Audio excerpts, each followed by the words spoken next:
Bullet reporter ವಿಶೇಷ ಕಾರ್ಯಕ್ರಮಕ್ಕೆ ಸ್ವಾಗತ. ನಾನು ಮಮತಾ ಹೆಗ್ಡೆ. ವೀಕ್ಷಕರೇ, ನಾನಿವತ್ತು ಮಧ್ಯ ಕರ್ನಾಟಕದ ಹೆಬ್ಬಾಗಿಲು ದಾವಣಗೆರೆಯಲ್ಲಿದ್ದೀನಿ. ಈ ದಾವಣಗೆರೆಯನ್ನ ಮ್ಯಾಂಚೆಸ್ಟರ್ ಸಿಟಿ ಅಂತ ಕೂಡ ಕರೆಯಲಾಗ್ತಾ ಇತ್ತು. ಕಾರಣ ಇಲ್ಲಿನ ಹತ್ತಿ ಗಿರಣಿಗಳು ಹಾಗೂ ಜವಳಿ ಉದ್ಯಮದ ಕಾರಣಕ್ಕೋಸ್ಕರ ಈ ಸಿಟಿಯನ್ನ ಮ್ಯಾಂಚೆಸ್ಟರ್ ಸಿಟಿ ಅಂತ ಕರೀತಾ ಇದ್ರು. ಇನ್ನೊಂದು ಕಡೆಗೆ ರಾಜ್ಯ ರಾಜಕಾರಣದ ಲಕ್ಕಿ ಲ್ಯಾಂಡ್ ಅಂತ ಕೂಡ ಈ ಸಿಟಿಯನ್ನ ಕರೀತಾರೆ. ಕಾರಣ ಇಲ್ಲಿ ಯಾವುದೇ ರಾಜಕಾರಣಿಗಳು ರಾಜ್ಯದ ಸಮಾವೇಶವನ್ನ ಹಮ್ಮಿಕೊಂಡಾಗ ಅಂಥದ್ದೇ ಪಕ್ಷ ಅಧಿಕಾರಕ್ಕೆ ಬರುತ್ತೆ ಅನ್ನುವಂತಹ ಅತಿ ದೊಡ್ಡ ನಂಬಿಕೆ ಸದ್ಯಕ್ಕೆ ರಾಜ್ಯ ರಾಜಕಾರಣದಲ್ಲಿದೆ. ಹೀಗಾಗಿ ಅದೃಷ್ಟದ ನೆಲ ಕೂಡ ಹೌದು.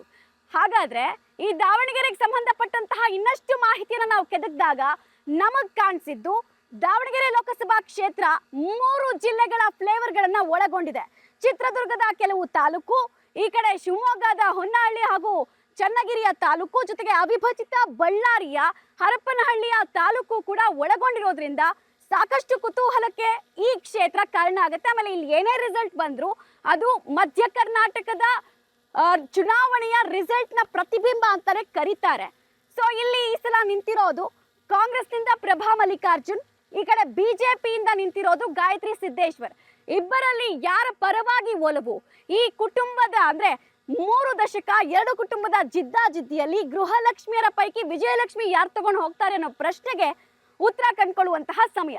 ಹಾಗಾದ್ರೆ ಇನ್ಯಾಕ್ ತಡ, ಬನ್ನಿ ಹೋಗೋಣ.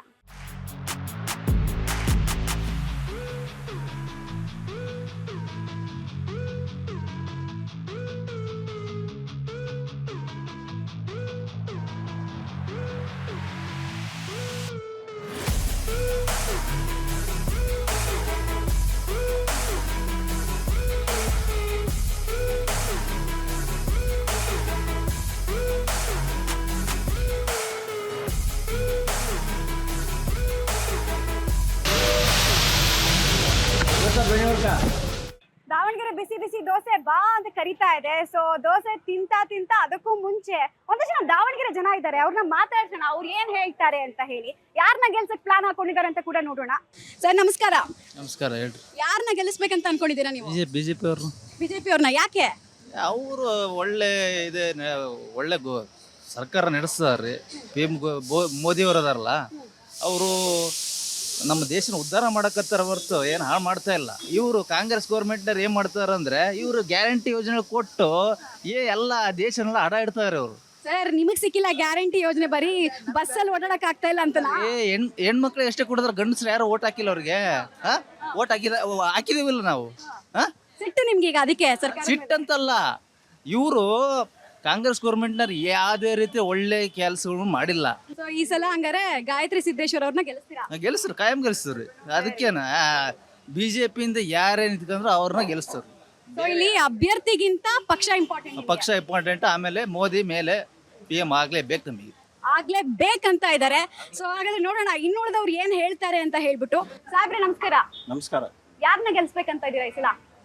ನಾವು ಇಲ್ಲಿ ಈ ದೃಷ್ಟಿ ಏನು ನೋಡಲ್ಲ, ಮೋದಿ ಅವರಿಗೆ ಗೆಲ್ಸ್ಬೇಕು ಅಂತ ಮಾಡಿದ್ವಿ. ಅಲ್ಲ ಇಲ್ಲಿನ ಅಭ್ಯರ್ಥಿ ಮ್ಯಾಟ್ರ್ ಆಗಲ್ವಾ? ಅಭ್ಯರ್ಥಿ ಲೆಕ್ಕ ಅಲ್ಲ, ನಮಗೆ ಮೋದಿ ಲೆಕ್ಕ. ದೇಶದ್ದು ನಮ್ಮ ಇದಕ್ಕೆ ನಮಗೆ ಮೋದಿ ಲೆಕ್ಕ. ಅಲ್ಲ ಈ ಕ್ಷೇತ್ರದಲ್ಲಿ ಏನಾದ್ರು ಕೆಲಸ ಆಗ್ಬೇಕಂದ್ರೆ ಪ್ರತಿಯೊಂದಕ್ಕೂ ಮೋದಿನ ಕರೆಯಕ್ ಆಗಲ್ವಲ್ಲ?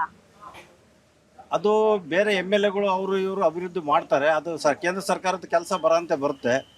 ನಮಗೆ ಇವತ್ತು ದೇಶ ರಕ್ಷಣೆ ಮತ್ತು ಎಲ್ಲ ಗೋ ರಕ್ಷಣೆ ಮತ್ತೊಂದು ಎಲ್ಲ ಒಂದು ಹಿಂದುತ್ವದ ಬಗ್ಗೆ ಇದಕ್ಕೆ ಬೇಕು ಅಂದ್ರೆ ನಮಗೆ ಮೋದಿ ಅವರು ಬೇಕಾಗಿದೆ. ಪ್ರಭಾ ಮಲ್ಲಿಕಾರ್ಜುನ್ ಸಿಕ್ಕಾಪಟ್ಟೆ ಓಡಾಡ್ತಾ ಇದಾರಂತೆ ಕ್ಷೇತ್ರದಲ್ಲೆಲ್ಲ. ಮೇಡಮ್ ಅವ್ರು ಎಲ್ಲ ಓಡಾಡ್ತಾರೆ, ಅವರು ಓಡಾಡ್ತಾರೆ, ಇವರು ಓಡಾಡ್ತಾರೆ. ನಾವು ಅವ್ರು ಯಾರ ಮಕಾನು ನೋಡಲ್ಲ. ನಮ್ಗೆ ಅವ್ರು ಏನು ಬೇಕು ಅಂತಿದ್ದಾರೆ ಅವರು. ಜನ ನನ್ನ ಜೊತೆ ಇದಾರೆ, ನಾನ್ ಗೆಲ್ತೀನಿ, ಗ್ಯಾರಂಟಿ ಯೋಜನೆ ಕೈ ಹಿಡಿಯುತ್ತೆ ಅಂತಿದ್ದಾರೆ. ಗ್ಯಾರಂಟಿ ಹೆಂಗೆ ಅಂದ್ರೆ ಜನಗಳಿಗೆ ಈಗ ಅರಿವಾಗಿದೆ ಗ್ಯಾರಂಟಿ ಏನು ಅನ್ನೋದು. ಗ್ಯಾರಂಟಿ ಅನ್ನೋದು ಹೆಂಗೆ ಅರಿವಾಗಿದೆ ಅಂದ್ರೆ, ಈ ಯಾರು ದುಡ್ಡು ತಗೊಂಡು ಯಾರಿಗೆ ಕೊಡ್ತಾರೆ ಅನ್ನೋದು ಸಂಪೂರ್ಣ ಅರಿವಾಗಿದೆ. ಎಲ್ಲ ಟ್ಯಾಕ್ಸು ಮತ್ತೊಂದು ಎಲ್ಲ ದುಬಾರಿ ಆಗಿದೆ. ಕರೆಂಟ್ ಬಿಲ್ಲು, ಈ ಕಮರ್ಷಿಯಲ್ ನೋಡ್ರಿ, ದೋಸೆ ಈಗ ಜಾಸ್ತಿ ಮಾಡಿದ್ದಾರೆ ರೇಟು. ನಾವು ದೋಸೆ ತಿನ್ನಕ್ಕೆ ಬಂದೀವಿ, ದೋಸೆ ರೇಟ್ ಆಗಿತ್ತು ಅಂದ್ರೆ ಕರೆಂಟ್ ಬಿಲ್ಲು ಮತ್ತೊಂದು ಎಲ್ಲ ಜಾಸ್ತಿ ಆಗಿತ್ತು ಅಂತ ಹೇಳ್ತಾರೆ ಅವರು. ಎಲ್ಲ ರೇಟ್ ಆಗಿದೆ ಈಗ. ಹಂಗಾಗಿ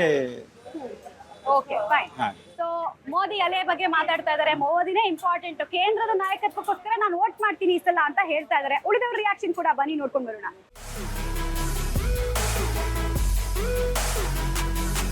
ಸೂಪರ್ ಆಗಿದೆ.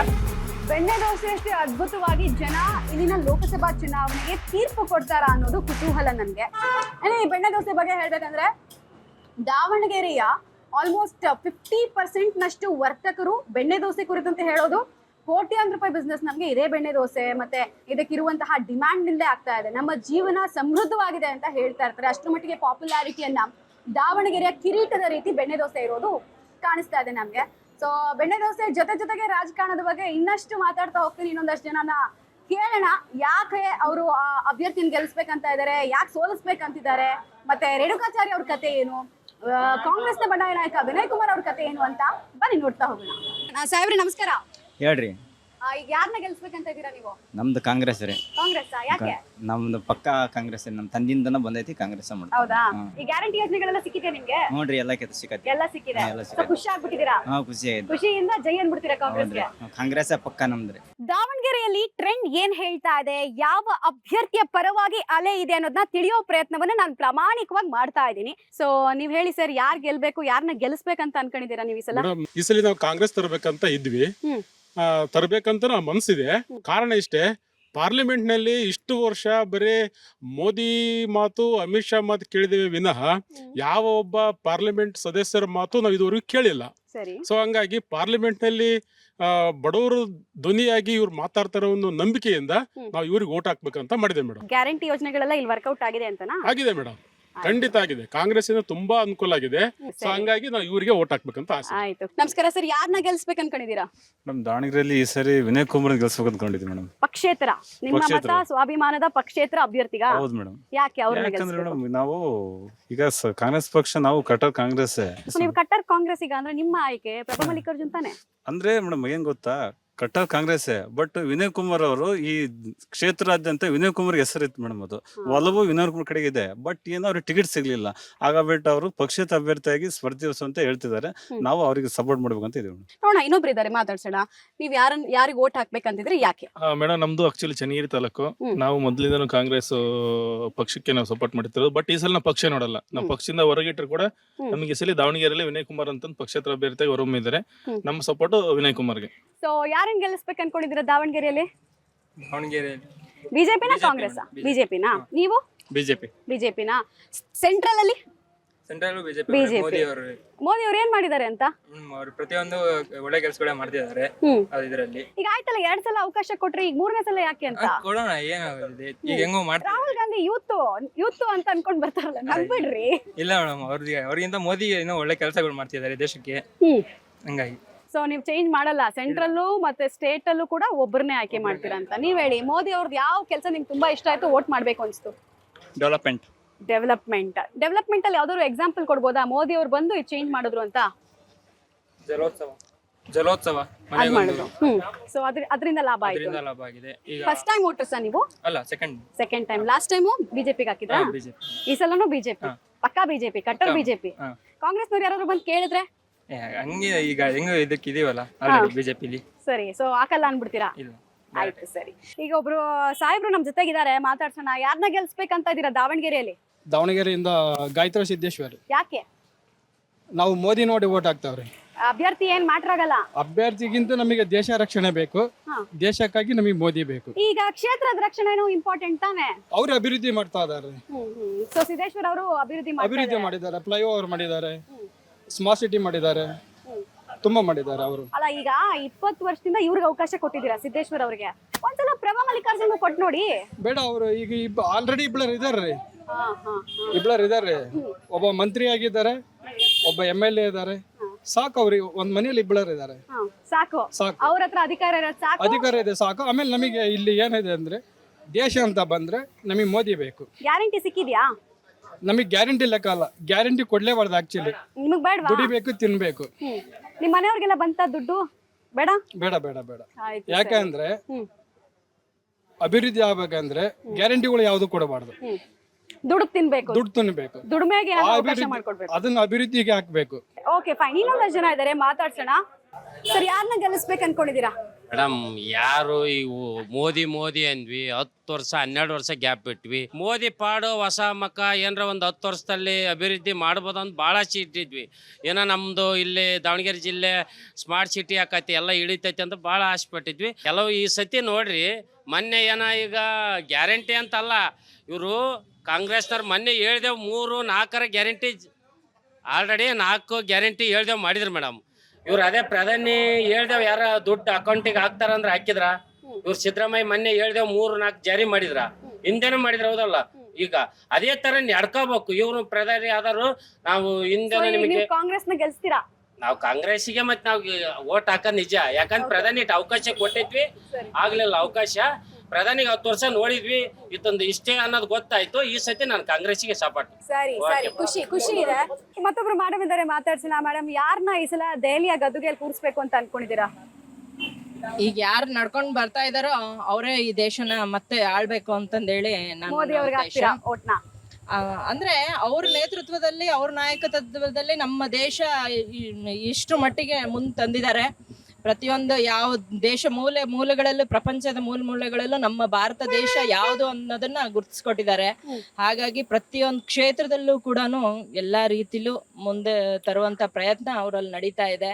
ಎಲ್ಲರೂ ಅಭ್ಯರ್ಥಿ ಏನ್ ಮ್ಯಾಟರ್ ಆಗಲ್ಲ, ಇಲ್ಲಿ ಯಾರನ್ನ ನಿಲ್ಸಿದ್ರು ಬಿಜೆಪಿ ಅಡಿ ಆತರ ಅಂತ ಏನಲ್ಲ. ನಾವಿವಾಗ ಅಭ್ಯರ್ಥಿ ಯಾರು ಕೌಂಟ್ ಆಗಲ್ಲ, ಅದೇ ಮೇನ್ ಪಾಯಿಂಟ್. ಅಭ್ಯರ್ಥಿ ಕೌಂಟ್ ಆಗಲ್ಲ. ಮೇನ್ ನಮಗೆ ಯಾರು ಬೇಕು, ನಮ್ಗೆ ಯಾರ ನಾಯಕತ್ವದಲ್ಲಿ ನಾವೆಲ್ಲರೂ ಇರ್ಬೇಕು ಅಂತ ಇಷ್ಟಪಡ್ತೀವಿ, ಅದೇ ಮುಖ್ಯವಾಗಿರುತ್ತೆ.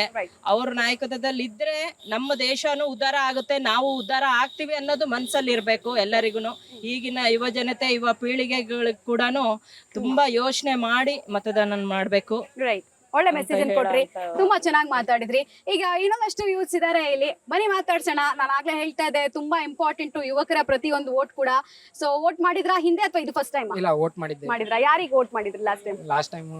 ಹೇಳ್ಕೊಳಂಗಿಲ್ಲ, ಬಟ್ ಬಿಜೆಪಿ ವೋಟ್ ಮಾಡಿದ್ವಿ. ಬಿಜೆಪಿ. ಈ ಸಲ ಯಾರಿಗೆ ಗೆಲ್ಸ್ಬೇಕಂತ ಈ ಸಲ ನರೇಂದ್ರ ಮೋದಿ ಅವ್ರನ್ನ ಗೆಲ್ಸ. ಓಕೆ, ರಾಹುಲ್ ಗಾಂಧಿಗೆ ಒಂದು ಅವಕಾಶ ಕೊಡ್ಬೋದಿತ್ತೇನೋ?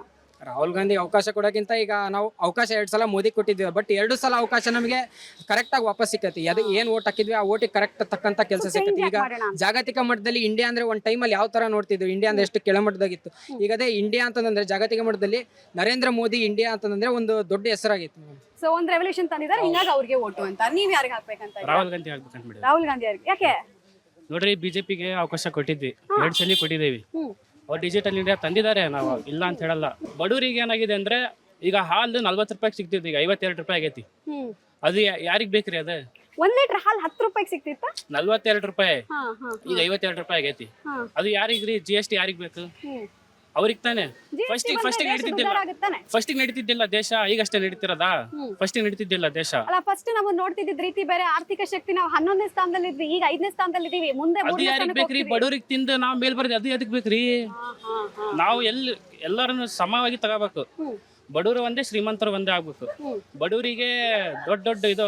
ಆಯ್ತು, ರಾಹುಲ್ ಗಾಂಧಿ ಅವ್ರು ಬಂದ್ರೆ ಏನ್ ಚೇಂಜ್ ಆಗ್ಬೋದು ಅಂತೀರಾ? ಅವರು ಎಜುಕೇಟೆಡ್ ಪರ್ಸನ್ ಇದಾರ್ರಿ. ಅವ್ರು ಎಜುಕೇಟೆಡ್ ಪರ್ಸನ್ ಇರೋದ್ರಿಂದ ಯೂತ್ರಿಗೆ ಮತ್ತೆ ಎಜುಕೇಟೆಡ್ ಪರ್ಸನ್ಗೆ ಒಂದು ಬಹಳ ಇದಾಗತ್ರಿ. ಒಳ್ಳೆ ಸ್ಕೀಮ್ಸ್ ಅನ್ನ ತಗೋಬಹುದು, ಒಳ್ಳೆ ಸ್ಕೀಮ್ಸ್ ತಗೋಬಹುದು ಅವರು.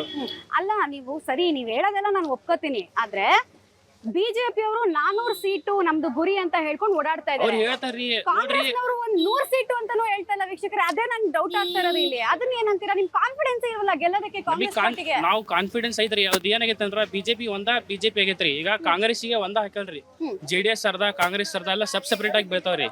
ಎಲ್ಲರೂ ಒಂದಾಗ ಹಾಕಿದ್ರ ಕಾಂಗ್ರೆಸ್ ಬೀಳ್ತದ್ರಿ. ಸರಿ ಆಯ್ತು. ಇವಾಗ ಅವ್ರು ಹೇಳ್ತಾ ಇರೋದು ಇಷ್ಟೇ, ರಾಹುಲ್ ಗಾಂಧಿ ಅವರಿಂದ ಅಭಿವೃದ್ಧಿ ಸಾಧ್ಯ, ರಾಹುಲ್ ಗಾಂಧಿ ಅವರೇ ಅಭಿವೃದ್ಧಿ ಹರಿಕಾರಕ, ಹೀಗಾಗಿ ನಾವು ಅವ್ರಿಗೆ ಅವಕಾಶ ಕೊಡ್ತೀನಿ ಅಂತ ಹೇಳ್ತಾ ಇದ್ದಾರೆ.